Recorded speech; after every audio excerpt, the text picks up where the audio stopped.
Bonjour à tous et bienvenue dans la seconde partie de ce tutoriel relatif à la création d'un gestionnaire de projet sur Excel. Mais tout d'abord et avant de continuer, si vous souhaitez aller plus loin dans les explications, je vous invite à cliquer sur les liens de formation dans la description. Et si vous ne souhaitez pas rater mes vidéos sur la comptabilité, la finance et l'utilisation des outils tels qu'Excel dans le monde de l'entreprise, n'hésitez pas à vous abonner à la chaîne. De plus, pour ceux qui souhaiteraient uniquement acquérir le fichier sans passer par le tutoriel vidéo, sachez que tous les documents sont disponibles en illimité et dans leur version finalisée pour mes contributeurs Patreon, plateforme dont vous trouverez le lien en description. Alors, dans cette deuxième partie de tutoriel relatif à la création d'un projet et au suivi de ce projet sur Excel, nous allons mettre en place l'ensemble des formules de ce fichier. Alors, qu'est-ce qu'on va mettre en place déjà comme formule? On va indiquer la date d'aujourd'hui. Donc, je vais mettre ici dans la cellule B1 et tout simplement, je vais faire égal ma fonction aujourd'hui. Voilà. Ça va nous servir comme repère pour savoir le taux de réalisation de chacune de mes échéances de réalisation ici, donc dans la barre de progression. Une fois que j'ai fait ça, je peux éventuellement mettre un petit format en gras et en italique. Donc voilà pour la première formule, rien de très compliqué. Deuxième formule à mettre en place dans notre fichier Excel. Elle va concerner la date ici de livraison. Alors qu'est-ce que va être la date de livraison de notre projet? Ça va être naturellement la dernière date d'échéance. C'est-à-dire, regardez ici, vous allez mettre les différentes échéances via une formule naturellement automatique. Vous allez rentrer votre date de début, votre date de durée. Donc quelle va être la date de livraison? Ça va être la date la plus lointaine au niveau de notre colonne d'échéance ici. Donc ça sera le maximum atteint dans ces colonnes. Donc très simplement, on va utiliser notre fonction max égale max, j'ouvre la parenthèse, max de quoi? De la colonne G ici. Je ferme la parenthèse, j'appuie sur Entrée.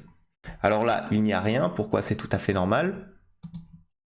Parce que nous n'avons pas mis... Alors là, la date va rester comme ça. Je vais la mettre éventuellement au centre et en gras. Regardez, si par exemple j'ajoute une date ici, donc 01/09 par exemple 2022, je vais avoir quoi? Je vais avoir ici la date de livraison au 01/09/2022. Si par exemple ensuite, au niveau de ma deuxième tâche, elle doit se terminer le 10/10/2022, regardez, cette fois-ci ma date de livraison change et passe au 10/10/2022. Donc ça sera bien la date la plus lointaine. On va supprimer ça puisque on va devoir inscrire une formule ici dans notre échéance. Donc comment est-ce qu'on va calculer cette échéance-là? On va calculer cette échéance en fonction des différents jours ouvrés. En effet, par exemple, si vous avez un début ici le 1er août et que vous savez que votre tâche va durer 4 jours, vous ne pouvez pas prendre en compte les week-ends parce que vos salariés ne travailleront pas les week-ends. Par conséquent, qu'est-ce que vous allez faire? Vous allez tout simplement utiliser la fonction série jours ouvrés pour calculer la date d'échéance. Par exemple, je commence tout simplement ma formule est égale à quoi? Est égale à si, première conditionnelle, E ici. Si nous n'avons rien marqué dans cette cellule, première condition simple, donc est égale à une cellule vide, parenthèse, je mets là aussi une cellule vide. On a l'habitude.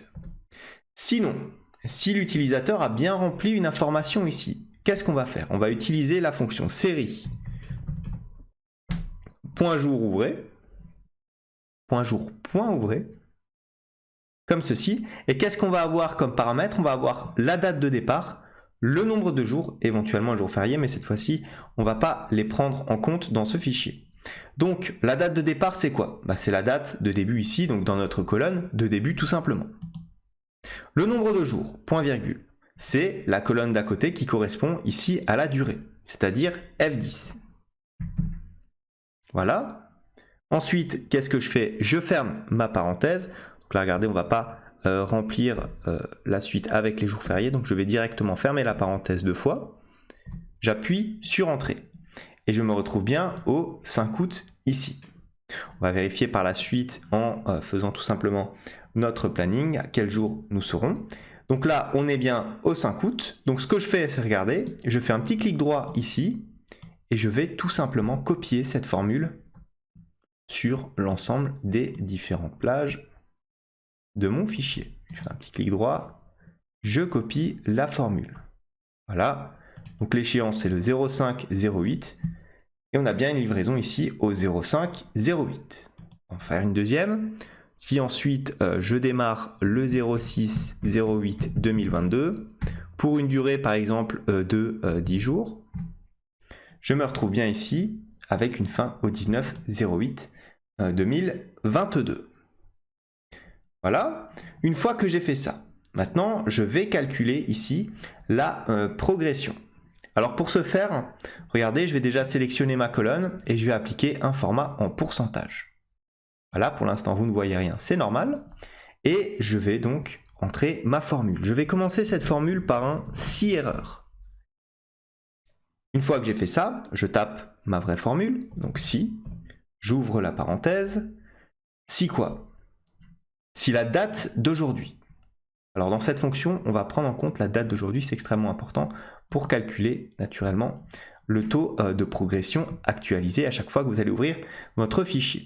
Si la date d'aujourd'hui est inférieure à la date ici de début, alors on renverra naturellement 0%, puisque la date n'est pas encore intervenue.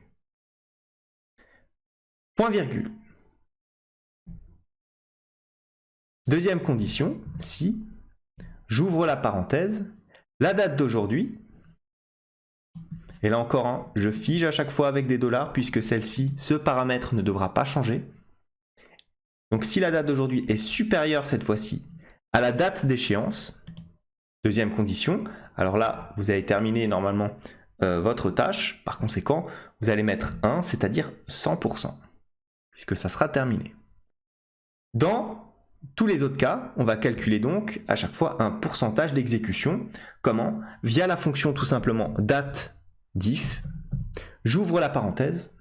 Qu'est-ce que je vais prendre comme argument? Je vais prendre ici la date de début, point virgule, la date d'aujourd'hui comme ceci. Je fige cette date. Voilà. Enfin, je lui dis que je veux une différence en jours, donc je vais prendre comme argument ici, j'ouvre les guillemets, je mets un D comme day en anglais, et je ferme la parenthèse. Je divise tout ça par quoi? Par date diff.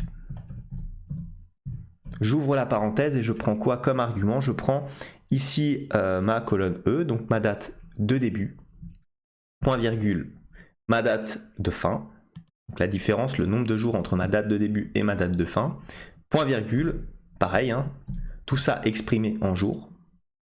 Je ferme la parenthèse, alors si je ne me trompe pas, je vais la fermer 3 fois. Point virgule, je n'oublie pas de clôturer ici mon si erreur en mettant tout simplement une cellule vide. S'il y a une erreur, je ferme ma parenthèse. Regardez, la parenthèse est noire, donc normalement on a le même nombre d'arguments.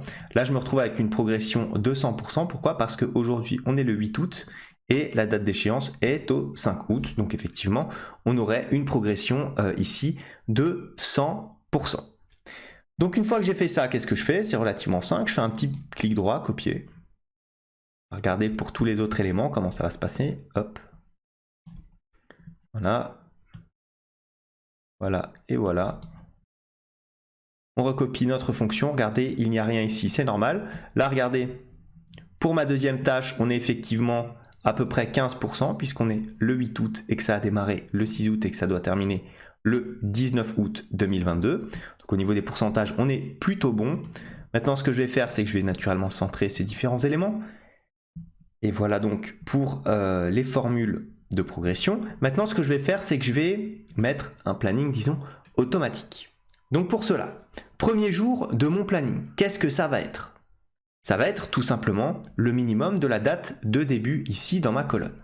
Regardez, est égal à min, j'ouvre ma parenthèse, min de quoi? Min de la colonne E.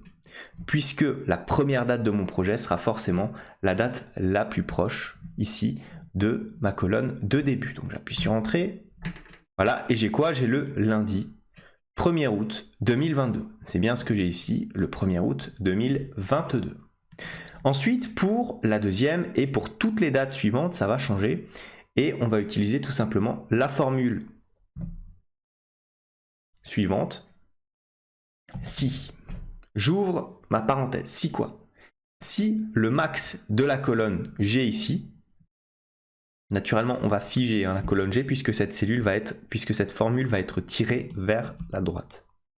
Donc si le max de si max, j'ai oublié le si max, voilà, si le max de ma colonne G est supérieur à quoi? Est supérieur à tout simplement I8, c'est-à-dire la date précédente, alors on va renvoyer la date précédente plus un jour. Donc I8 plus 1. Sinon, on renverra tout simplement une cellule vide. Là, je ferme ma parenthèse. Formule finalement relativement assez simple à comprendre. Alors, je veux pas ça, je veux recopier la mise en forme ici. Voilà, et naturellement, on va repasser sur du 3. Alors, largeur de cellule, on est sur du 3 comme ça, voilà. Et là, qu'est-ce que je fais? Je vais faire un CTRL-C, CTRL-V. Donc, CTRL-C, je sélectionne l'entièreté et je fais CTRL-V. Voilà, alors là, ce que je fais, c'est naturellement, j'augmente un petit peu la taille de ma colonne. Et regardez, mon planning. Mon planning qui s'ajuste de manière totalement automatique par rapport aux dates que nous entrons ici dans notre tableau. Puisque regardez, la date de début, c'est le 1er août, donc on est bien ici au 1er août 2022. Et la date d'échéance finale, donc la fin de mon projet, la date de livraison, c'est le 19 août. Et regardez, mon planning s'arrête bien au 19 août. Si je rajoute éventuellement 15 jours, regardez, il va s'adapter automatiquement. Voilà, on a donc 15 jours qui s'ajustent, il se termine le 26 août 2022. On va regarder un petit peu à droite si c'est le cas. Regardez, il s'arrête bien le 26 août 2022. Voilà donc pour cette deuxième partie de tutoriel. Vous voyez, finalement, rien de très compliqué si on maîtrise les différentes fonctions de date et quelques fonctions conditionnelles. Comme d'habitude, si cette vidéo vous a plu, n'hésitez pas à liker. N'hésitez pas aussi à mettre un commentaire de suggestion, à vous abonner à la chaîne si ça n'est pas encore fait. En tout cas, moi je vous dis merci et à bientôt pour la suite et la fin de ce tutoriel.